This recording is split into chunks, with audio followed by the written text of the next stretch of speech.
हामीभन्दा अगाडि आउँदै गरेको भविष्यलाई यो देश स्वर्ग थियो, स्वर्ग नै रहिरहोस्, यति गर्न सकियो भने हामीलाई धेरै केही गर्नु पर्दैन। मलाई विश्वास छ विगत 5-6 वर्षसम्म निरन्तर सञ्चार माध्यममा तपाईहरुको आवाज प्रस्तुत गर्दा जे पीडा मैले देखेँ त्यही पीडालाई आफ्नो अवधारणा बनाएर, आफ्नो प्राथमिकता बनाएर हामी राजनीतिमा होमिएका हौं। त्यहाँ मलाई मान्छेले ठग्यो, मान्छेले लुट्यो, मलाई अन्याय पार्यो भन्नेहरूको लड्को थियो। मलाई धेरै मान्छेले आजभोलि भन्ने गरेका छन् यो सञ्चारकर्मी टेलिभिजनमा कराउने मान्छे, यसलाई राजनीति आउँदैन। हो, मलाई राजनीति आउँदैन र मलाई राजनीति गर्नु पनि छैन। मलाई विदेशमा बेचिएको चेरीलाई नेपाल ल्याउन आउँछ, राजनीति आउँदैन। मलाई यहाँ ठगिएको कोही पनि मानिसलाई, त्यो ठगलाई जेलभित्र कोच्न सक्ने नीति बनाउन आउँछ, राजनीति गर्न आउँदैन। मलाई चराले बिस्ट्याउँदा पनि मन्दिरको छतमा रुख उम्रने उर्वर भूमिबाट बालुवा नै बालुवामा आफ्नो भविष्य खोज्न गएको युवकका लागि सुनौलो भविष्य कोर्न आउँछ, राजनीति गर्न आउँदैन। विभिन्न विभेदमा परेका नागरिकहरूको सेवा गर्न आउँछ। ऋणको पासोमा नक्कली तमसुक बनाएर आम सर्वसाधारणलाई ठगेकाहरूलाई जेल पुर्याउन आउँछ, राजनीति गर्न आउँदैन। र आज पनि एउटा सानो कार्यक्रमका माध्यमबाट आम सर्वसाधारणलाई दुःख दिनेहरू दर्जनौंको संख्यामा यतिखेर जेलको हावा खाइरहेका छन्। अब पालो आएको छ तिनलाई जेलमा हाल्ने, जसले तपाईं हाम्रो भविष्य सिंह अन्धकार बनाएर राखेका छन् र आफू विरुद्धको फाइललाई धुलोको चाङमा अख्तियारतिर लुकाएर राखेका छन्। ती फाइल टकटकाउनको लागि म राजनीतिमा आएको छु। कसैको डर लिएर होइन, कसैसँग तर्सिएर होइन, कुनै लाभ लिनका लागि होइन। साच्चै नै नेपाली जनताले सपनै देख्न बिर्से। त्यो बिर्सिएको सपनालाई अब बिउजाउनु छ हामीले। हामीलाई समस्या यो छ कि समस्या के हो भन्ने पनि थाहा नपाउने युगमा हामीलाई लिएर गएका छन्। त्यसका लागि हामी यहाँ उपस्थित भएका छौं। यहीँको कुराकानी गर्दाखेरि यति धेरै मानिसहरू यहाँ जम्मा भएका छौं, तर यहीँका मुख्यमन्त्रीले जिउँदाका आफ्ना कार्यकर्तालाई कति पोसे त्यसको हिसाब कसैले निकाल्ला, सायद निकाल्दैन, किनभने त्यो हिसाब निकाल्ने ठाउँमा आफ्नो कार्यकर्ता भर्ना गरेर राखेका छन्। स्वर्गमा पुगेका आफ्ना बाउका नाममा समेत राज्य कोषको दुरुपयोग गर्दा टुलु हेर्यौं हामीले। र उनका स्वर्गवासी बुवा एक दिन मेरो सपनामा आएर भन्नुभयो, स्वर्गवासी बुवा मेरो सपनामा आएर र भन्नुभयो, बाबु यो त अति भयो। उहाँको बुवाले, स्वर्गवासी बुवाले सपनामा भन्नुभएको त्यो आवाज सुनेर म राजनीतिमा आएको छु। त्यस्ता धेरै बुवाहरूको आवाज सुनेर राजनीतिलाई मागी खाने भाँडो बनाएर, आफ्ना कार्यकर्तालाई पोस्ने भाँडो बनाएर, अनि सधैँ टन्नै कार्यकर्ताहरू जम्मा गराएर जिन्दगीभरि आफू बाँचुन्जेल आफ्नो भोटलाई सुरक्षित गराएर हामीलाई प्लेन चढाएर विदेश पठाउनेहरूको यो सिलसिला नरोकिएसम्म हामी रोकिँदैनौँ। अब जान्नेलाई छान्ने। यहाँ यति धेरै सम्भावना भएको ठाउँ यो पोखरा, अझ विशेष गरेर जोसँग मेरो पुरानो लामो सम्बन्ध छ। 2 दशक अगाडि यहीँको फेवातालमा एउटा कार्यक्रम सञ्चालन गरेको मलाई झलझली सम्झना आउँछ। पोखराले मलाई माया गर्न कहिल्यै कन्जुस्याइ गरेन। पोखराले मलाई आफ्नो अङ्गालोमा हाल्न कहिल्यै पनि कन्जुस्याइ गरेन, सधैँ आफ्नो अङ्गालोमा हाल्यो। पोखराले मलाई यति धेरै प्रेरणा दियो, यति धेरै माया दियो कि एउटा सामान्य सञ्चारकर्मीलाई अब यो देश बदल्नका लागि राजनीतिमा आउनुपर्छ भन्ने सम्मको प्रेरणा दियो। यो हल त्यसको साक्षी हुनेछ। यहाँ हामीलाई वाद के हो, तिमीहरूको सिद्धान्त के हो भनेर पटक पटक खेद्ने काम चलिरहन्छ। हामी आफ्ना दुवै कानको सदुपयोग गर्न चाहन्छौं ताकि एकातिरबाट सुन्ने अर्कातिरबाट उडाउने हामी दुवै कानको सदुपयोग गर्नका लागि पनि यहाँ उपस्थित छौं। र यहाँहरुलाई बताउन चाहन्छु, हामीले कम्युनिजम पनि हेर्यौं, सोशलिजम पनि हेर्यौं, विभिन्न इजमहरु हेर्यौं, मार्क्सिजम, लेनिनिजम, माओइजम, तर एकपटक टुरिज्मलाई राम्रोसँग हेर्न सकेका छौं। अब टुरिज्मको कुरा गरौं, अन्य इजमको कुरा गरेर अब केही हुनेवाला छैन। अब जनतालाई झुक्क्याउने, अल्मल्याउने काम धेरै नहोस् भन्ने हामी चाहन्छौं। र यो पोखरा जहाँ विश्वविद्यालयको कुराकानी गर्ने हो भने वर्ल्ड क्लास युनिभर्सिटी बनाउन सकिने यो ठाउँ छ, तर यहीँ पनि समयमा एक्जाम नहुने समस्या यहाँ भएको छ। हामीले त्यसलाई मध्यनजर गरेका छौँ र हामी चाहन्छौँ विद्यार्थीहरूले पढ्न सक्ने वातावरण बनोस् र कम्तीमा पनि समयमा एक्जाम गर्न नसक्नेहरूको हालिमुहालीलाई बन्द गर्न जरुरी छ। र यहाँहरूलाई यो पनि बताउँ कि यहाँ गण्डकी युनिभर्सिटी छ र यति राम्रो युनिभर्सिटी छ, त्यो युनिभर्सिटीका बारेमा मैले यहाँ बताइरहनै पर्दैन। यो ठाउँ शैक्षिक हब बन्न सक्छ, पर्यटनको हब यो अलरेडी छ, तर यहाँभित्र पनि सरकारी जग्गा जमिनलाई आफ्ना पहुँचवाला र आफ्ना कार्यकर्ताहरूलाई पोस्नको निमित्त एउटा माध्यम बनाइएको छ, तर आम सर्वसाधारणहरू केही गर्न नसक्ने अवस्थामा पुगेका छन्, किनकि लगभग हाम्रो रगत चिसो भइसकेको छ। नेपाली नागरिकहरू, नेपाली जनताहरू आन्दोलनको निरन्तर सिलसिलाबाट थाकेका छन्। पटक पटक भएका आन्दोलनबाट हामीलाई चाहिने जति सबै दिइयो भनिएको छ, चाहिने व्यवस्था सबै दिइयो, नचाहिने व्यवस्था सबै फालियो भनिएको छ। यस अर्थमा हामी अब बाहिर निस्कन नसक्ने अवस्थामा पुगेका छौँ। तर जुन अवस्था हामीले भोगिरहेका छौँ त्यो अवस्था हेर्ने हो भने अब जुन जतिखेर आन्दोलनहरू भएका थिए त्यो बेलामा भएका व्यथिति र आजको व्यथितिको तुलना गर्ने हो भने आजको व्यथिति कैयौँ गुणा माथि छ। तर हामीलाई सडकमा जानुपर्ने अब कारण दिइएको छैन, किनभने हामीलाई त चाहिने पर्ने सबै व्यवस्था दिइएको छ र हामी त्यो व्यवस्था हेरेर दङ्ग परेका छौँ। अब त्यो व्यवस्था हेरेर दङ्ग पर्ने होइन, अब अवस्था बदल्नका लागि हामी अगाडि बढ्छौँ। हामी बन्दुक होइन विचार बोकेर मैदानमा आएका छौँ। मलाई विश्वास छ बन्दुकले गर्न नसकेको काम विचारले गर्नेछ र गण्डकीले आफ्नो नेता यसपटक छान्नेछ, यो ठाउँ बनाउने जिम्मेवारी लिनेछ र आगामी निर्वाचनमा हामी यस्ता व्यक्तिहरूको खोजी गर्छौँ र यस्ता व्यक्तिहरूलाई लिएर संसद जानेछौँ। ती व्यक्तिहरूको विज्ञता र विद्वताले अब यो देशको आगामी भविष्यको रेखा कोर्नेछ, कुनै भ्रष्ट नेताहरूले कोठाभित्र गरेको सिग्नेचरले होइन। हामी त्यसका लागि तयार हुनुपर्ने बेला आएको छ। उपस्थित आदरणीय दाजुभाइ दिदीबहिनीहरू, मलाई यो पनि थाहा छ कि राजनीतिको यो यात्रा त्यति सजिलो र सहज यात्रा होइन, त्यति असल र त्यति मनपर्ने यात्रा होइन। धेरै मानिसले भन्छन् कि राजनीतिको यो यात्रा असाध्यै कठिन छ, यो यात्रातिर नलागेको भए पनि हुन्थ्यो, पार्टी नखेलेको भए पनि हुन्थ्यो भनेर मलाई धेरैले भन्नुहुन्छ। एउटा कुनै दलमा गएर त्यस दलको कुनै पद लिएर, सम्भवतः कुनै पद लिएर अथवा हुनसक्ला अझ राम्रोसँग चाहिँ नि चाकडी गर्न सके, त्यहाँको कुनै मन्त्री बनेर बस्ने सुविधा पनि थियो होला, तर यो व्यथितिको एउटा साक्षी बनेर त्यहाँ हस्ताक्षर गर्ने बाटो मैले रोजिनँ। यो कठिन भए पनि तपाईँहरूको विश्वास लिएर पार्टी निर्माण गरेर नयाँ आयाम थप्ने यो निर्णय गर्न म यहाँ आएको छु। मलाई विश्वास छ तपाईँहरूले पूर्ण रूपमा साथ दिनुहुनेछ र यो यात्रालाई सफल बनाइदिनुहुनेछ भन्ने विश्वास मैले लिएको छु।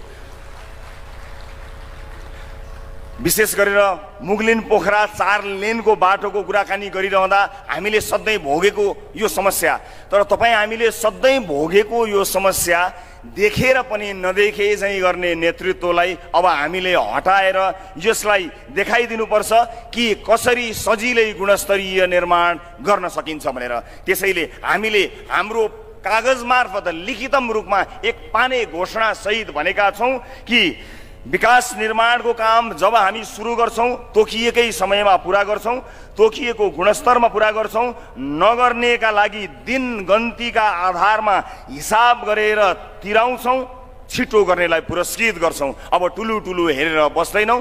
विकास निर्माणको कार्यलाई गुणस्तरीय तरिकाले अगाडि बढाउनको निमित्त हामीले विज्ञ टोलीहरू गठन गरेका छौँ र विज्ञ टोलीहरूले हामी सभा समारोह निर्वाचन र पार्टी निर्माणको काममा गइरहँदा पनि आफ्नो काम गरिरहनु भएको छ र निर्वाचनभन्दा अगाडि हामीले परिकल्पना गरेको समाज कस्तो हुन्छ, हामीले परिकल्पना गरेको देश कस्तो हुन्छ भन्ने कुरा तपाईँलाई देखाएर मात्र तपाईँको मत लिन्छौँ। तपाईँलाई झुक्क्याएर हामीलाई एउटा पनि मत चाहिँदैन, बुझाएर देखाएर मनाएर मात्रै हामी यहाँहरूको मत लिनेछौँ।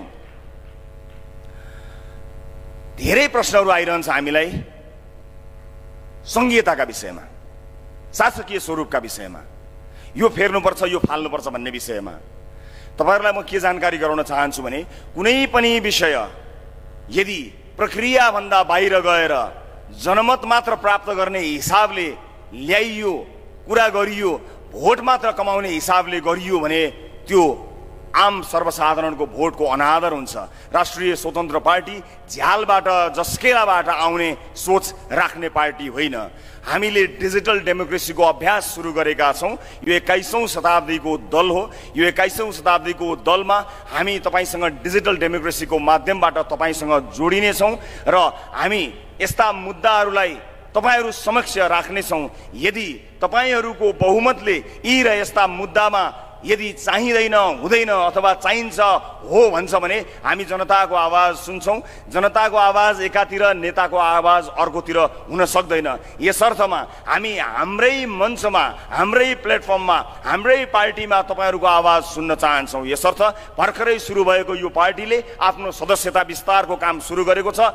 हामी अब के चाहिन्छ र के चाहिँदैन भन्ने कुरा अन्त कहीँ होइन, हाम्रै पार्टीभित्र सुन्न चाहन्छौँ र हाम्रो पार्टीभित्र रहेर 50% प्लस 1 जनाले जे भन्नुहुन्छ हामी त्यही आवाजलाई आफ्नो आवाज बनाएर जानेछौँ। यसकारणले विधि मिचेर भोट पाउनका लागि मात्र यो नारा हामीले लिएका छैनौँ। यो कुरामा स्पष्ट हुन म सबैलाई अनुरोध गर्न चाहन्छु र तपाईँलाई यो पनि बताऊँ कि 5-6 वर्षसम्म निरन्तर कार्यक्रम सञ्चालन गर्दा जो आम सर्वसाधारण आउनुभयो म कहाँ, उहाँहरूको मुद्दा कम्प्लिटली फरक मुद्दा थियो। उहाँहरू अलग मुद्दा लिएर हामी कहाँ आउनुभएको थियो। मलाई कसैले ठग्यो भनेर आउनुभएको थियो, मलाई विभेदमा पार्यो भनेर आउनुभएको थियो, मलाई विभिन्न किसिमको लान्छनामा पारी मलाई झुक्यायो भन्न आउनुभएको थियो, मलाई वैदेशिक रोजगारीमा जाँदा ठग्यो भन्नुभएको थियो, मेरो पासपोर्ट राख्यो भन्नुभएको थियो। उहाँहरूले जे मलाई भन्नुभयो त्यसैलाई प्राथमिकता बनाएर हामीले आफ्नो कार्यक्रमहरू अगाडि ल्याएका छौँ र निर्वाचन अगाडि अझ त्यसलाई परिष्कृत गर्दै पार्टी निर्माणलाई पूर्णता प्रदान गरिसकेपछि राजनैतिक दस्तावेजका माध्यमबाट हामी आफ्ना कुराहरू हुन सके जति अझ बढी प्रष्ट पार्नेछौँ र सबैभन्दा बढी फेर्नुपर्ने चिज भनेको न्यायालयभित्रको व्यथिति हो। बढीभन्दा बढी आम सर्वसाधारणहरू न्याय पाउन आफू कहाँ आएको मलाई सम्झना छ। यसकारणले पार्टीको कोटाबाट न्यायाधीश हुने जुन परम्परा रहिरहन्छ तबसम्म हामी आम सर्वसाधारणले कहिल्यै पनि न्याय पाउँदैनौँ। हो, मलाई सबभन्दा पहिला न्याय प्रणाली फेर्नु छ। यो कस्तो न्याय प्रणाली? मान्छे मरिसक्दा पनि न्याय नपाउने कस्तो न्याय प्रणाली हो? आज तपाईलाई दुःख पर्यो भने तपाईको जाने ठाउँ छैन, सिंहदरबारको गेट लागेको छ, पास चाहिन्छ तपाईलाई। भोट हाल्न पास चाहिँदैन तर समस्या सुनाउन पास चाहिन्छ। कस्तो पास हो त्यो?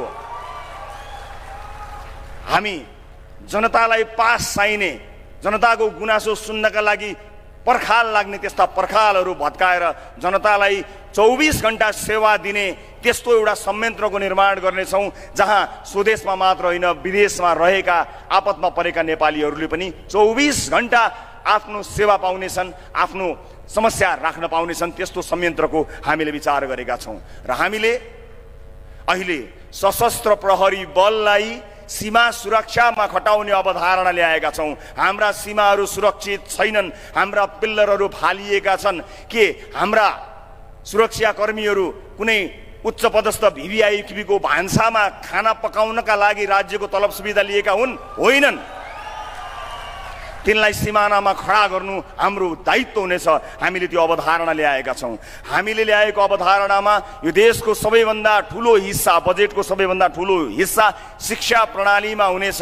शिक्षा प्रणालीलाई चुस्त बनाएर एकै स्तरका कक्षा कोठाहरू सञ्चालन गरी चुस्त विद्यार्थीहरू उत्पादन गर्न सकियो भने देशको भविष्य उज्जवल हुन्छ भन्ने कुरामा हामीलाई शङ्का छैन। सरकारी सेवामा देखिएको यो नाङ्गो नाचलाई एक रातमा रोक्न सकिन्छ कसैले चाह्यो भने? एक रात पनि लाग्दैन।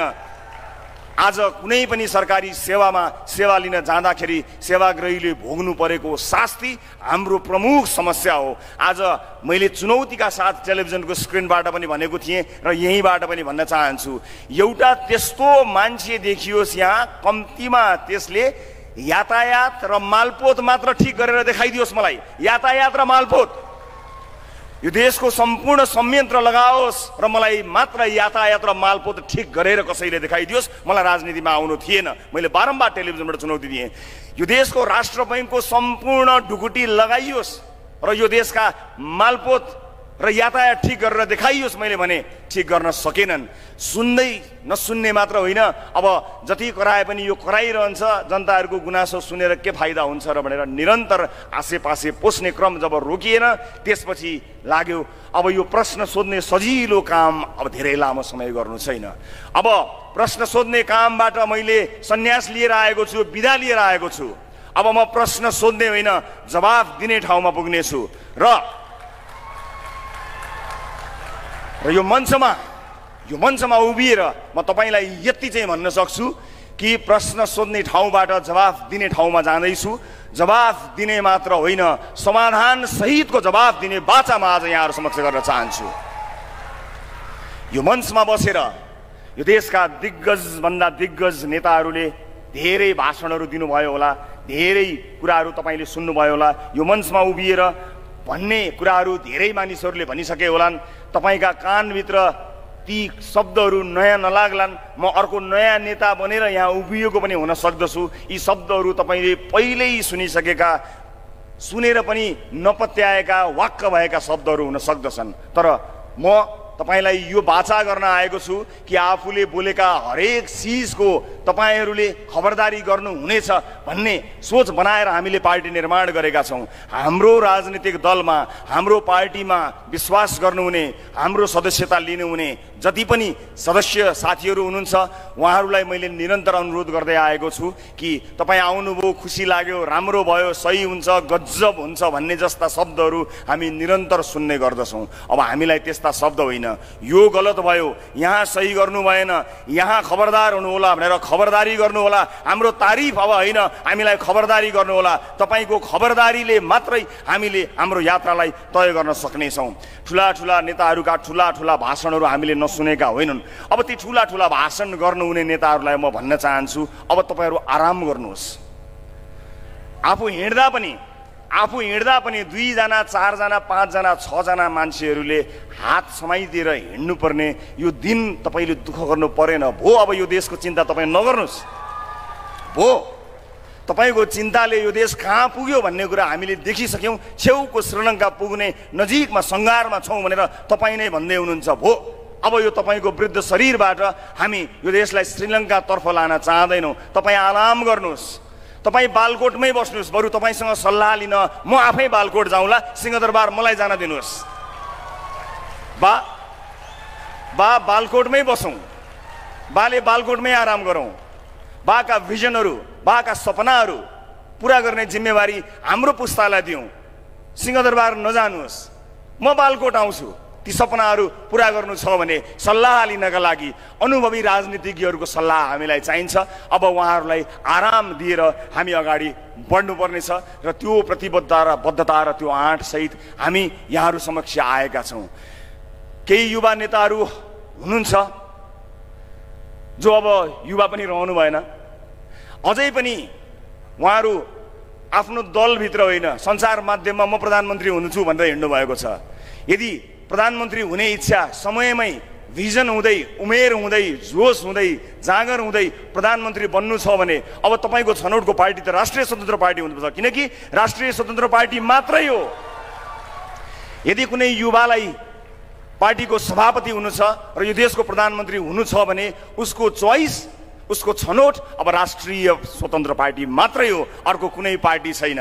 एउटा युवाले कतिखेर आफ्नो नेताले विश्राम लिनुहुन्छ वा कतिखेर आफ्नो नेता थला पर्नुहुन्छ वा कतिखेर आफ्नो नेताको अप्रिय दिन आउँछ भनेर कुरेर बल्ल मेरो पालो आउँछ भनेर भएका दलहरूबाट अब हामीले अपेक्षा गर्नुपर्ने केही पनि छैन। त्यसकारणले उहाँहरू जो युवा हुँ म यो देश हाँक्छु भन्नुभएको छ, उहाँहरूलाई टेलिभिजनको अन्तर्वार्ताहरूमा, पत्र पत्रिकाको अन्तर्वार्ताहरूमा होइन, सोझै राष्ट्रिय स्वतन्त्र पार्टीको केन्द्रीय कार्यालयमा आउन अनुरोध गर्न चाहन्छौँ, जहाँ सदस्यता लिइसकेपछि तपाईँले कुर्नु पर्दैन, सोझै सभापतिको उम्मेदवार बनेर चुनाव लड्नुपर्छ। टिका चाहिँ हामी लाउँदैनौँ। यदि हाम्रा सदस्यहरूले तपाईँलाई जिताउनु भयो भने तपाईँ नै हो हाम्रो सभापति, कोही मान्छेको मृत्यु कुर्नु पर्दैन। म स्पष्ट पार्न चाहन्छु सबैजनालाई। र यहाँ उपस्थित आदरणीय दाजुभाइ दिदीबहिनीहरू, हामीले पार्टी निर्माणको क्रमलाई अगाडि बढाउनु छ, तर देशमा जुन ढङ्गका पार्टीहरू निर्माण भएका छन् त्यस ढङ्गबाट यो मुलुकको नेतृत्व हुन नसक्ने देखेर हामीले आफूले गर्दा गर्दैको पेसालाई चटक्कै छोडेर यो गाह्रो तर सम्भव बाटोमा हामी आएका छौँ। यहाँ आइरहँदा म तपाईँलाई यति अनुरोध गर्न चाहन्छु यो भेलामा कि हामीले सोचेको अवधारणा घरै पछि नेता, टोलै पछि नेता, चिया पसलै पछि नेता, कफी सपकै पछि नेता, भट्टी नै पछिको नेताको अवधारणालाई छोडेनौँ भने हामी अब धेरै पछि पर्छौँ। राष्ट्रिय स्वतन्त्र पार्टीमा सहभागी हुने जम्मा दुईवटा उपाय छ, जस्ट दुईवटा उपाय छ। एउटा नेता बन्ने, अर्को भोटर बन्ने, बाँकी के पनि नबन्ने।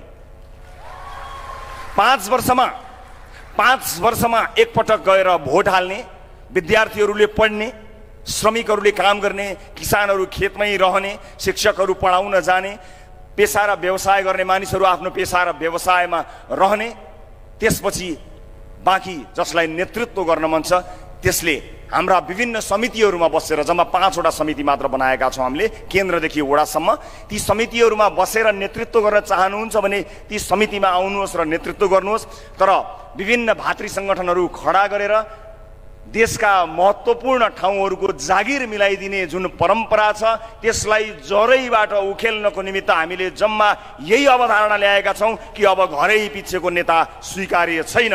अब कि नेता बन्नुहोस् कि त भोटर बन्नुहोस्। भोटर बन्नुहोस्, 5 वर्षमा एकपटक मात्र भोट हाल्न आउनुभए हुन्छ। अब यो देश हामी बनाउँछौँ, अब यो देश हामी बनाउँछौँ। र यहाँबाट अब आजको यो भेलाले मलाई विश्वास छ क्षमतावान मान्छे चुन्नको निमित्त एउटा तदर्थ समिति गठन गर्नेछ। त्यो तदर्थ समितिको काम यही रहन्छ कि यहाँको माटो सुहाउँदो, यहाँको बाटो सुहाउँदो र यहाँको भविष्यको मार्ग कोर्न सक्ने नेतृत्व यहाँबाट चुनिनेछ, छानिनेछ। आउँदै गरेको निर्वाचनमा हामी तिनै अनुहारहरूलाई संसदको रोस्ट्रममा हेर्न चाहँदैनौँ। अब त हाम्रो टिभी पनि आफै दिक्क लागेर बन्द हुने अवस्थामा पुगिसक्यो त्यही अनुहारहरू हेरेर। अब यहाँका अनुहारहरू हेर्ने हो, अब यहाँका अनुहारहरू हेर्ने हो। प्रदेश संरचना जुन ढङ्गको बनाइएको छ यो सबै आफ्ना कार्यकर्तालाई पोस्नका लागि बनाइएको हो। भएका मन्त्रालय नै धेरै भएको बेलामा त्यसलाई पनि फुटाएर बार्दली नै पछि, झ्यालै पछि मन्त्रालय राखेर सङ्घीयतालाई बदनाम गराउनेहरूको मैदानमा नै गएर सङ्घीयताको जरोबाट यसलाई समाधान गर्ने हाम्रो विचार छ। हावामा यतिकै भनिदिएर त्यसलाई होइन कि जरोमा नै पुगेर जसरी यसलाई बदनाम गराइयो, जसरी यसलाई दोहन गर्ने माध्यम बनाइयो, त्यसलाई समाधान गर्नको निमित्त हामी आएका छौँ। समाधान गर्नको निमित्त त्यो पनि जरैबाट। यसर्थमा मलाई विश्वास छ अब हामीले बोल्ने कला भन्दा पनि काम गर्ने कलाको विकास गर्नुपर्ने हुन्छ। मञ्चमा आएर भोट कमाउने भाषण गर्ने अभ्यास मलाई छैन। भर्खर नेता भएको छु, तर एउटा प्रतिबद्धता र आँट बोकेर आएको छु कि आम नागरिकका दुःख, पीडा, आँसु मैले देखेको छु। म ती आँखाबाट खसेका आँसुलाई पुछेर ती आँखाहरूमा सपना भर्न सकौँ, उहाँहरूमा एउटा आशा भर्न सकौँ, त्यही आँट बोकेर यहाँहरू समक्ष आएको छु। त्यस्ता मानिसहरू चुन्नको निमित्त आएको छु। म राजनीतिमा आफूसँग भएका मान्छेहरूको ठुलो झुन्ड जमात बोकेर आएको छैन, आफ्ना शुभचिन्तक समर्थकहरूको ठुलो झुन्ड बोकेर आएको छैन।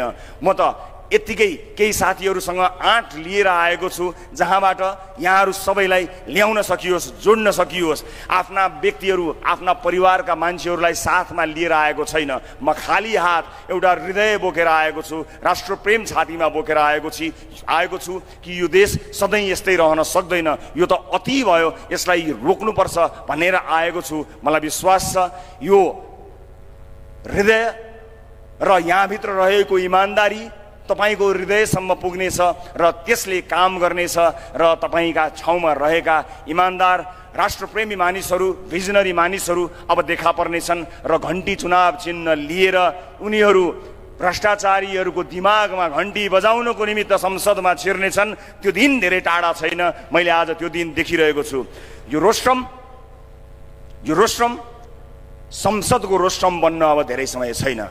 मात्र तपाईको एउटा भोटले परिवर्तन गर्नेछ। यो रोस्ट्रम संसदको रोस्ट्रम बन्नको निमित्त तपाईले आफ्नो मत परिवर्तन गर्नुपर्ने हुन्छ। मलाई विश्वास छ वर्षौंदेखि आफूले आस्था विश्वास राखेका कयौं दलको झण्डा तपाईको छतमा छ। त्यो छतमा भन्दा पनि त्यो झण्डाको छाप तपाईको मनमा छ। मलाई विश्वास गर्नुहोस् जुन दिनसम्म तपाईको मनमा त्यो झन्डाको छाप रहिरहन्छ। हाम्रो निधारमा यो व्यथितिको छाप कहिले पनि हट्दैन। तपाईँ छाप बदल्नुहोस्, हामी देश बदल्छौँ। तपाईँ छाप बदल्नुहोस्, हामी देश बदल्छौँ। तपाईँ चुनाव चिन्ह बदल्नुहोस्, हामी भविष्य बदल्छौँ। तपाईँ आफूले छानेको पार्टी परिवर्तन गर्नुहोस्, हामी यो देश परिवर्तन गर्छौँ। तपाईँ आफ्नो घर माथि भएको झन्डामा त्योभन्दा धेरै माथि यो देशको झन्डा राख्नुहोस्, हामी संसारमा नेपालको झन्डालाई फहराउनेछौँ र स्वाभिमानी नेपालीको छाती कस्तो हुन्छ भन्ने कुरा देखाउँछौँ। आज यो देशलाई विदेशीहरूको रणभूमि बनाइएको छ। एउटा छिमेकी र अर्को छिमेकी दुश्मन बन्ने र त्यहाँभित्र बसेर संसारका विभिन्न देशहरूले खेल्ने मैदान बनाएको छ। तपाईँ आफ्नो मन बदल्नुहोस्, आफ्नो मत बदल्नुहोस्, हामी यी सबै फोहोरहरू बदलेर संसदलाई शुद्ध बनाउनेछौँ। यो बाचा म यहाँबाट गर्न चाहन्छु र आज जति बोलेको छु यो सबैको हेक्का मैले राखेको छु र यो बोलेका हरेक कुराको एक एक शब्दको जवाफ दिनको निमित्त हामी यो मैदानमा होमिएका हौँ। आज तपाईँलाई खुसी पार्नका लागि, तपाईँलाई उफार्नका लागि, तपाईँलाई जोस्याउनका लागि बोलिएको होइन। यो अति भएर धेरै भएर यो भन्दा बढी फोहोर अब हामी सहन सक्दैनौँ भनेर अन्तर्हृदयबाट निस्किएको आवाज हो। यो अन्तर्हृदयबाट निस्किएको आवाज तपाईँको हृदयसम्म पुगोस् र आउने मङ्सिरमा जहिले उहाँहरूको ज्योतिषले ठान्नुहुन्छ साइत भनेर, यसपालि उहाँको ज्योतिषले यो दिन चुनाव हुन्छ भनेर भन्नुहुन्छ, साइत छान्नुहुन्छ, त्यो दिन उहाँको कुसाइत पार्ने काम हाम्रो।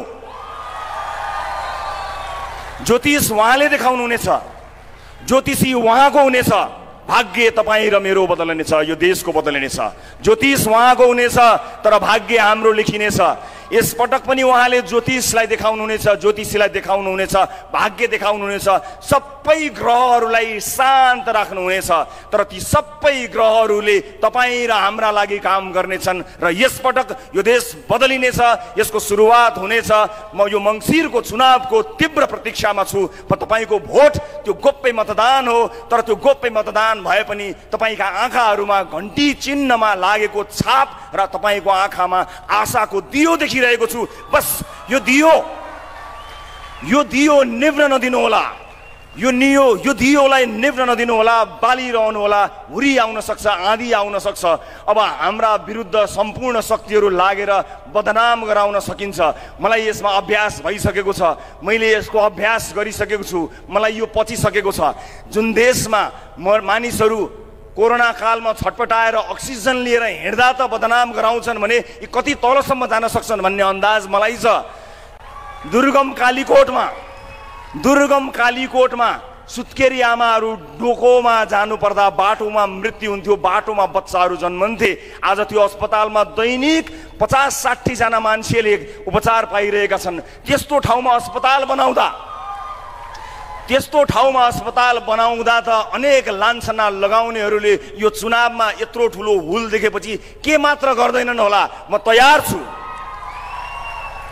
विभिन्न भ्रम छरेर तपाईँलाई दिग्भ्रमित पारेर तपाईँलाई फेरि पनि झुक्क्याउनको निमित्त विभिन्न समाचारहरू आउलान्, कुसमाचारहरू आउलान्, सूचनाहरू आउलान्। म तिनलाई नपत्याउनुहोस् भन्दिनँ, तर म यहाँ उभिएर छातीमा हात राखेर भन्न सक्छु, गर्वले भन्न सक्छु, मैले आजसम्म तपाईँको शिर निहुरने एउटा पनि काम गरेको छैन।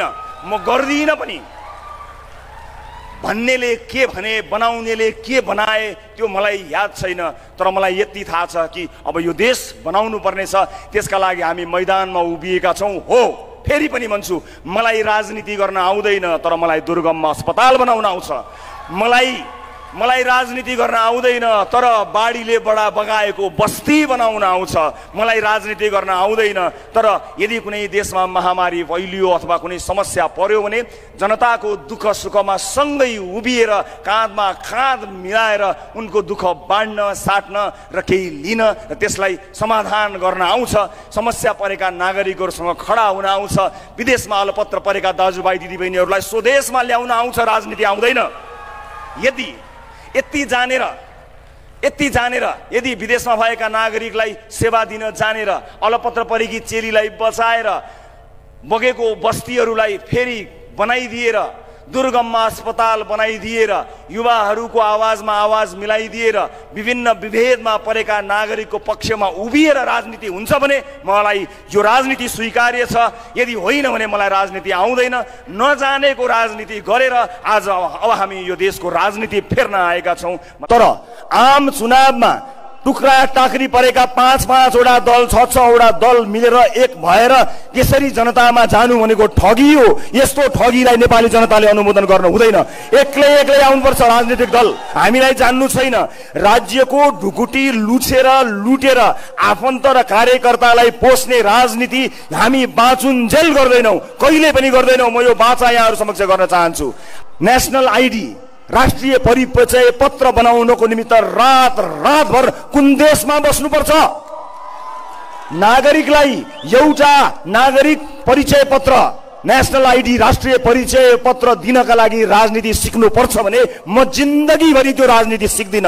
नेपाली जनतालाई रातभर कुराउने, नेपाली जनताले उपचार पाउने अस्पतालमा बिरामी कुरुवा भैँमा सुत्ने, बाथरूम पिसाब फेर्न गएको मान्छे बान्ता गरेर निस्किन्छ त्यस्तो बनाउने, बाटोघाटो खाल्डा बनाउने, बाटो बन्दैन बन्यो भने 1 वर्षमा भत्किन्छ त्यस्ता बाटोहरू बनाउने, अनि त्यस्ता बाटो बनाउने मान्छेहरूलाई नेताहरूले संरक्षण गरेर राखिदिने, अदालत तिनैलाई संरक्षण गर्ने ठाउँ बनिदिने। अनि यस्तो राजनीति सिकेर अनि बल्ल हामी राजनीतिमा आउनुपर्ने कि यहाँ गरेको बाचा सत्तामा पुगेर कुर्सीमा पुगेर बिर्सनु भयो? यति मात्र दुःख लागेको हामीलाई। तपाईहरुको इतिहाससँग हामीले लज्जित हुनु केही पनि पर्दैन। तर वर्तमान यति घिनलाग्दो हो कि भविष्यको कल्पना गर्दा पनि हाम्रो सातो जाने भयो। त्यसकारणले टेलिभिजनको स्क्रिनमा नै रमाएको मान्छे म त्यो स्क्रिनमा हटाउन सकिन र तपाईहरुको साथ समर्थनको लागि यो पोहर सफा गर्नको लागि आएको छु।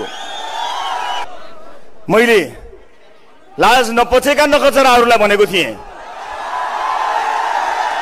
मैले लाज नपचेकाहरूलाई भनेको हो।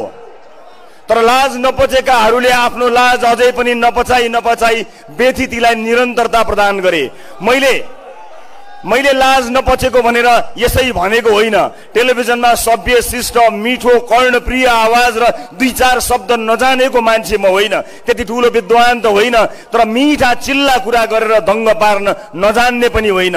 तर जब जनता कोभिडको महामारीमा मरिरहेका थिए त्यति बेला जनता बचाउने औषधिमा पनि कमिसन खाएपछि म बाध्य भएको छु। अघिल्ला पुस्तालाई गाली गरेर मात्र हुन्छ? आफ्ना कुराहरू गर न, आफ्ना भिजन ल्याउ न, गर्न के खोजेको त्यो भन न, के हो तिमीहरूको राजनीतिक एजेन्डा, के राजनीति गर्न खोजेको त्यो भन न, राजनीति सिक न भनेर मलाई धेरैले भन्नुहुन्छ। म भन्छु म राजनीति सिक्दिन, मलाई यो राजनीति सिक्नु नै छैन। पानी झमझम परेको बेलामा पिच गरिरहेको छ, सरकारका निकायहरू आँखा बन्द गरेका छन्। पानी पर्दा पिच गर्नुहुन्न भन्ने कुरा जान्नका लागि राजनीति जान्नु पर्दैन। म त्यो राजनीति सिक्दिन, मलाई त्यो राजनीति सिक्नु छैन। आज देशका अस्पतालहरूको सुधार गर्नु पर्यो भने कोही अगाडि बढ्दैन, तर उपकरण किन्नु पर्यो भने सबै अगाडि बढ्छन्।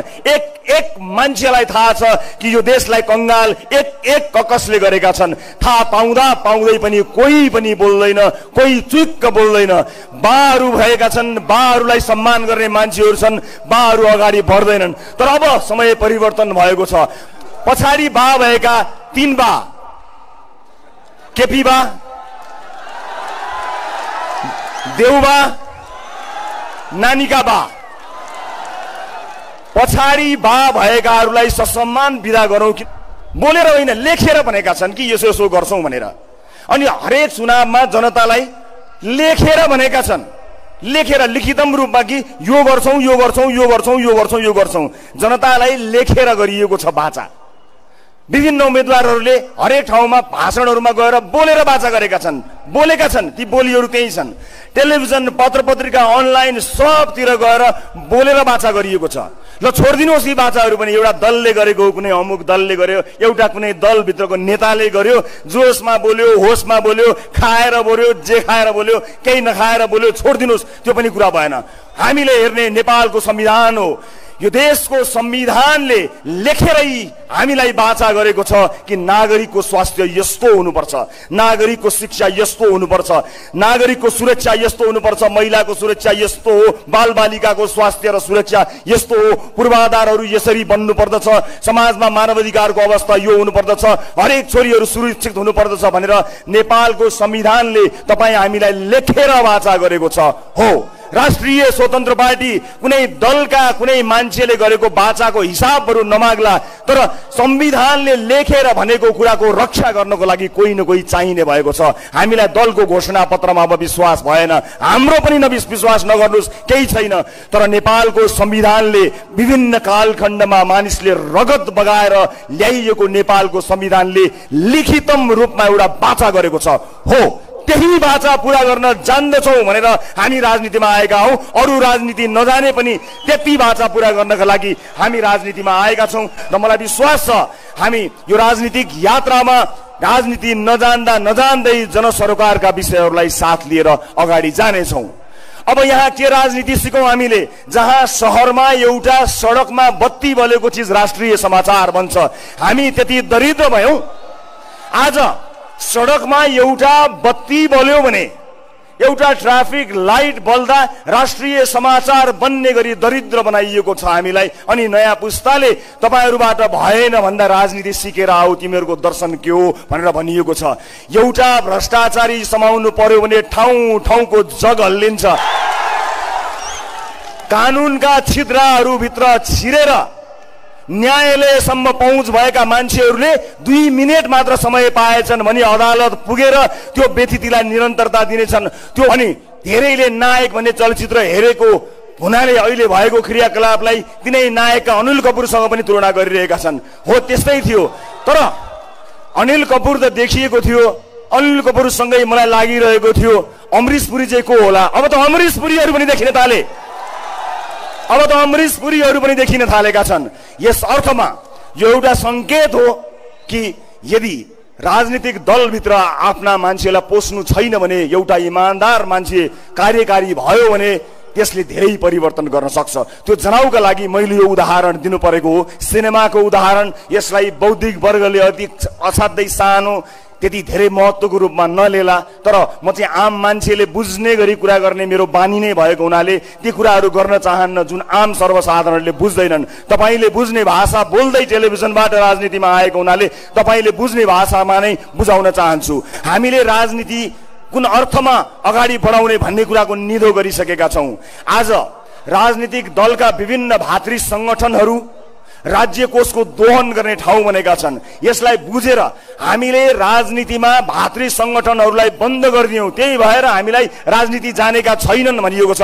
आज विभिन्न दलका भातृ सङ्गठनहरू खडा गरेर, विभिन्न ठाउँहरू खडा गरेर आफ्नो दलका दोस्रो, तेस्रो, चौथो, पाँचौं तहका नेताहरूलाई व्यवस्थापन गर्नको निमित्त मात्रै राजनीतिक दल खोलिएको छ। त्यो पैसा ती सम्पूर्ण कार्यकर्ताहरूलाई पाल्ने, जागिर दिने त्यो पैसा कहाँबाट आउँछ? त्यो पैसा उनीहरूको व्यक्तिगत सम्पत्तिबाट गएको छैन। त्यो पैसा तपाईले र हामीले दुःख गरेर काम गरेको ट्याक्सको पैसा गएको छ र त्यो पैसाबाट राज्य कोष दोहन गरेर आफ्ना दलका कार्यकर्ताहरू पालेका छन्। हामीले त्यसलाई बन्देज गर्यौं। राष्ट्रिय स्वतन्त्र पार्टीमा अघि श्रद्धेय मदन राईज्यूले भन्नुभयो जस्तो एउटा पनि मान्छेले झोला बोक्नु पर्दैन, हामीसँग कार्यकर्ता छैनन्। हो, शुभचिन्तक छन्, तपाईँ जस्ता शुभचिन्तक जसले पानीको एउटा घुटको पनि नपिइकन आज परिवर्तनको लागि आउनु भएको छ नि। तपाईको बलमा राजनीति गर्दैछौँ हामी, तपाईको आडमा, तपाईको भरमा निस्किएको छौँ हामी। न बसका बस पठाएर तपाईलाई ल्याउने र पुर्याउने व्यवस्था गर्न सक्छौँ, न मासु दिन सक्छौँ, न चिउरा दिन सक्छौँ, न रक्सी दिन सक्छौँ, तर हुर्कतै गरेका तपाईका ससाना छोराछोरीहरूका लागि सानो र सुनौलो भविष्य दिन सक्छौँ। यति चाहिँ म बाचा गर्न सक्छु। यति भए पुग्छ भने आउनुहोस् हामी सँगसँगै यात्रा गरौँ। यो यात्रामा तपाईँ हामीलाई साथ दिनुहोला। मलाई त धेरै गाह्रो छ। टेलिभिजनमा काम गरिरहँदा हरेक दलका व्यतिथि र गलत क्रियाकलाप गर्ने नेतृत्वलाई खबरदारी गरेको छु। मेरो आफ्नो भन्नु कोही पनि छैन। पार्टीभित्र पनि परिवारवादलाई बन्देज गरिएको छ। आफ्नो भन्नु कोही पनि बोकेको छैन। आज नेपालको मूलधार सञ्चार माध्यमले पनि मलाई कहिले पनि आफ्नो मानेको छैन। त्यसको मेरो आफ्नै दुःखहरू छन्। त्यो दुःख कुनै दिन कुनै चौतारीमा बिसाउला। यति हो कि यो क्षेत्रको श्रीवृद्धिका लागि संसारमै सबैभन्दा लामो टक शो सञ्चालन गरेर विश्व कीर्तिमान राखेर आफ्नो देशको नाम र भगवान गौतम बुद्धको नाम राख्ने अवसर पाएको थिएँ। तर मलाई मेरो क्षेत्रले कहिले पनि त्यसको अलिकति मलाई हक लाग्ने जति पनि माया दिन सक्दैन। अवसर पायो भने मलाई अपमानित गर्न, अवहेलित गर्न खाँदैको भात छोडेर पनि आउँछ। मेरो आफ्नो भन्नु धेरै कोही छ भने तपाईहरू मात्रै हो। किनभने हरेक दलभित्र त्यस दलभित्रका व्यथिति र विसङ्गतिभित्र बोलेको हुनाले हत्तपत्त म रुचाइने मान्छेमा पर्दिनँ। कुनै न कुनै दल र कुनै न कुनै नेताको तारो बनेको छु। आफ्नै क्षेत्र सञ्चार क्षेत्रले पनि त्यति न्यानो माया गर्दैन। अब मसँग बाँकी रहेको साहस के थियो र? राजनीतिमा आउनुभन्दा अगाडि मैले धेरै सोचेँ, धेरै विचार गरेँ। मैले कसलाई राखेको छु र? हर क्षेत्रको व्यथितिका बारे कुराकानी गरेको छु। बाटाहरू कमजोर बने, किन यस्तो बाटो बनाएको भनेर कमजोर बाटो बनेको पिच हातैले उक्याएर देखाएको छु। मान्छेहरूले मलाई किन साथ दिन्छन् होला, तिनको परिवार आफन्त र कम्पनीले मलाई किन भोट हाल्छ होला, म सोचिरहन्छु। एउटा सुधार गृहमा नेपालीहरूलाई पिसाब चटाएर राखेका ठाउँहरूमा गएर उनीहरूलाई उद्धार गरेर आएको छु। तिनका मान्छेहरू आफन्तहरू कति सल्बलाएका होलान्, तिनले मलाई किन आफ्नो भन्ने होला, मेरो भन्नु को छ र भन्ने लागेको थियो। एउटी चेलीलाई यौन दुराचार गर्नको निमित्त कोठाभित्र राख्दा त्यो कोठा फोडेर जाँदा उनको आवाजलाई प्रतिनिधित्व गरेको थिएँ। त्यस्ता कयौं अधर्मीहरू छन्। ती अधर्मीहरूले पनि मलाई के माया गर्छन् होला र म कसको सहारामा कसले भोट दिन्छ भनेर चुनावमा जाने होला, मलाई बडो दोधार परेको थियो। तर आँट गरेर साहस गरेर तपाईहरूको भर परेर राजनीतिक दलमा आएको छु। मलाई आश तपाईको मात्रै छ, अरू कसैको पनि छैन। र मलाई आश भरोसा तपाईको मात्रै छ, अरू कसैको पनि छैन। र तपाईको आश र भरोसा भए मलाई कसैको आश भरोसा पनि चाहिँदैन। मात्र तपाईको साथ हौसला मिलिरहोस्। आज आम जनताबाट बाहिरिएर चुनावका माध्यमबाट र आफै तोडफोड भएर टुटेर फुटेर दलहरू टुक्रा टुक्रा भएर सानो भएका छन्। सानो भएका दलहरू एक्लै होइन, मिलेर चुनाव लड्नका लागि आएका छन्। हो, व्यथिति जोगाउनको निमित्त, देशमा अराजकता भयो भने न्याय जोगाउनको निमित्त, संविधानको रक्षाको निमित्त आवश्यकता पर्दछ। दलहरू मिल्नु पर्दछ, गठबन्धन हुनु पर्दछ। हामीले चाहेको परिवर्तनका बारेमा हामीले बारम्बार भन्दै आइरहेका छौँ। विधिको शासन सबैभन्दा महत्त्वपूर्ण कुरा हुन्छ। आज हामीलाई राजनीति सिकेर आऊ भन्ने मान्छेहरूलाई म एउटा मात्र प्रश्न गर्न चाहन्छु। एउटा नेपाली नागरिकले आफ्नो यसपटक यो व्यथितिको मेन स्विच अफ गर्ने अठोट गरेर हामी मैदानमा आएका छौँ। उपस्थित आदरणीय दाजुभाइ दिदीबहिनीहरू, आज यो मञ्चमा उपस्थित हुनुभएका मानिसहरूलाई तपाईले कति चिन्नुभयो कति चिन्नु भएको छैन म जान्दिनँ, तर यो देशले उहाँहरूलाई चिन्नु पर्दछ।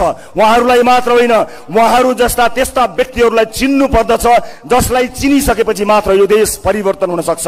शिक्षाको क्षेत्रमा, स्वास्थ्यको क्षेत्रमा अभियान चलाएर विभिन्न पेशा र व्यवसायमा उत्कृष्टता हासिल गरेका मानिसहरू यसपटक चुनाव लड्नका लागि आउँदैछन्।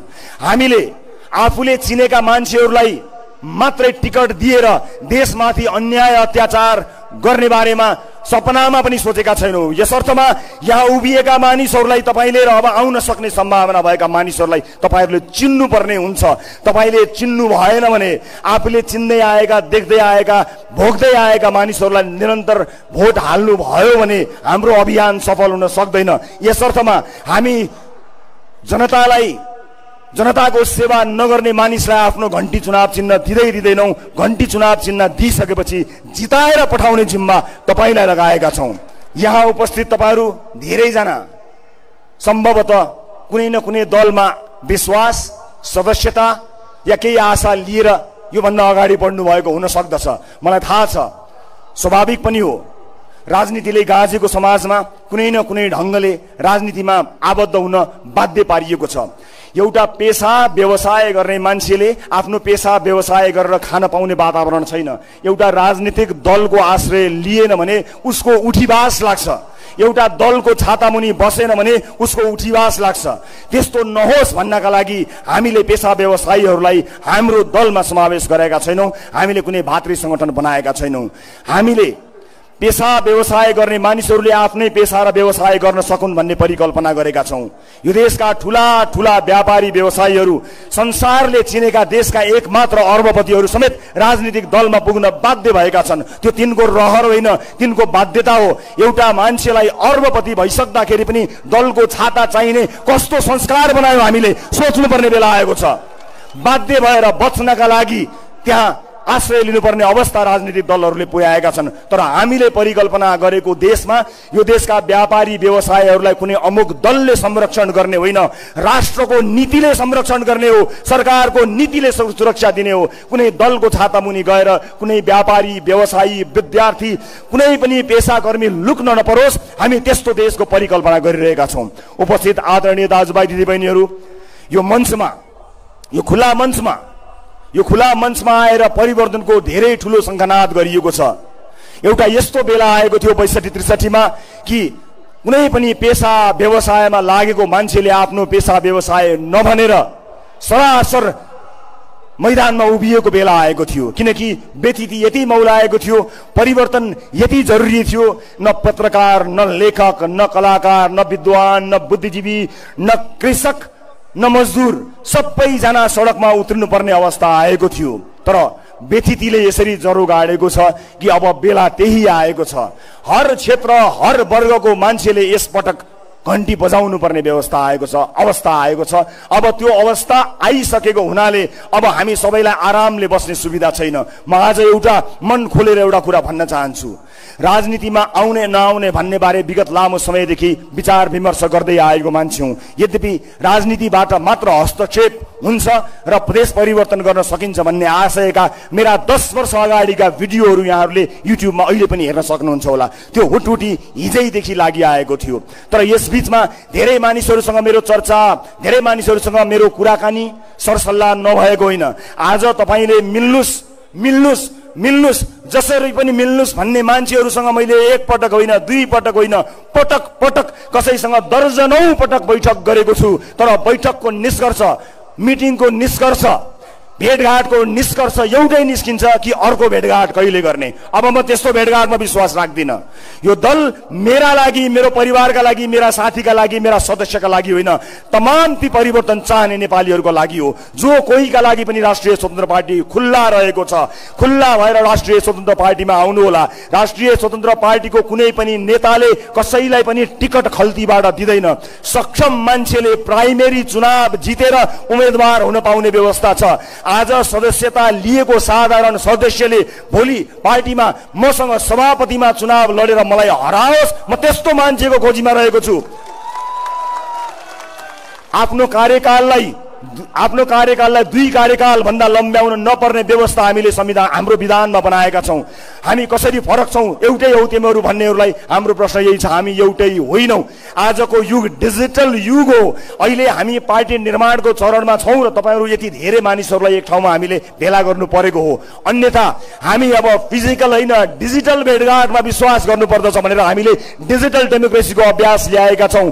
विभिन्न मुद्दाहरूमा आम सर्वसाधारणको भनाइ राख्नको निमित्त र केन्द्रीय समितिको निर्णयलाई साधारण सदस्यको बहुमतले उल्ट्याउन सक्ने गरी पार्टी भित्र नै हामीले आन्तरिक लोकतन्त्रको विकास गरेका छौं। परिवारवादलाई निषेध गरेका छौं। एउटै परिवारको 2 वा त्योभन्दा बढी सदस्य पार्टीको एउटै समितिमा बस्न नसक्ने बनाएका छौं। श्रीलङ्काले जनाउ घण्टी दिएपछि हामीले पनि हाम्रो पार्टीभित्र घण्टी बजाउनु पर्छ भनेर यस्ता प्रावधान हामीले राखेका छौं। उपस्थित आदरणीय आमा बुवा दाजुभाइ दिदीबहिनीहरू, हामी धेरै कुरा भन्नका लागि, बोल्नका लागि यहाँ आएका पनि होइनौं। र म त विशेष गरेर टेलिभिजनमा यो मान्छेले यहाँ यसरी खायो भनेर प्रमाण सहित, भिडियो सहित, अडियो सहित देखाउँदै आएको मान्छे, मलाई अमूर्त गफ भएका भाषणहरूमा असाध्यै डर लाग्छ। त्यस्ता भाषण कलामा म निपुण छैन र त्यो भाषण कलामा निपुण हुने चाहना पनि छैन। तर कुरा यति हो कि सीमित स्रोत साधनका रूपमा, एउटा संसार कर्मीका रूपमा कयौं व्यथितिको विरुद्ध तपाईँ विरुद्ध लड्दै आएको हुँ। तपाईलाई अन्याय पर्दा, तपाईलाई अप्ठ्यारो पर्दा, तपाईलाई गाह्रो हुँदा, तपाईले आफ्नो जाने ठाउँ नै पाइन भन्दै मेरो रवि भाइ छ, मेरो रवि दाइ छ, मेरो रवि छोरो छ, मेरो रवि भतिज छ भनेर जसरी तपाई टेलिभिजनमा आउनु भएको थियो, अब आउने मङ्सिर 4 मा तपाईले हाम्रो टिमलाई नै विजयी गराउनु भयो भने तपाईको जाने ठाउँ हुनेछ।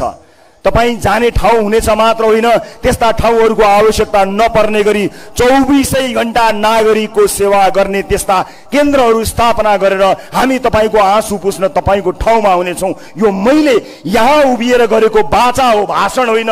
यसको एक एक शब्दको हिसाब मसँग तपाईहरूले जहिले पनि माग्न सक्नुहुनेछ। म त्यो वाचा गर्नको लागि आएको छु। आज टेलिभिजनबाट निस्किँदै गर्दा आम मान्छेहरू कयौंको समस्या हामी देखिरहेका छौँ। उहाँहरूलाई धेरै दुःख परिरहेको छ। कतिपय साथीहरूले त्यसलाई निरन्तरता दिइरहनु भएको छ, कतिपय साथीहरूले जान पाइएन, हाम्रो आवाज अलि बुलन्द भएन भन्नुभएको छ। याद राख्नुहोला, यदि यो यात्रामा सफलता मिलेन भने ती तमाम दुःख पाएका मानिसहरूको जाने ठाउँ बन्ने छैन। ती सम्पूर्ण दुःख र अन्यायमा परेका आम दाजुभाइ दिदीबहिनीहरूको एउटा यस्तो थलो त्यो सरकार बनोस् भनेर सुरुवाती दिनदेखि नै सिंहदरबारको त्यो गेटलाई आम सर्वसाधारणको लागि खोल्ने प्रतिबद्धता हामीले गरेका छौँ। सिंहदरबारको त्यो ढोका जनताका लागि खोल्नुपर्छ। त्यो खोल्ने दिन हामीले मङ्सिर 4 का रूपमा लिएका छौँ।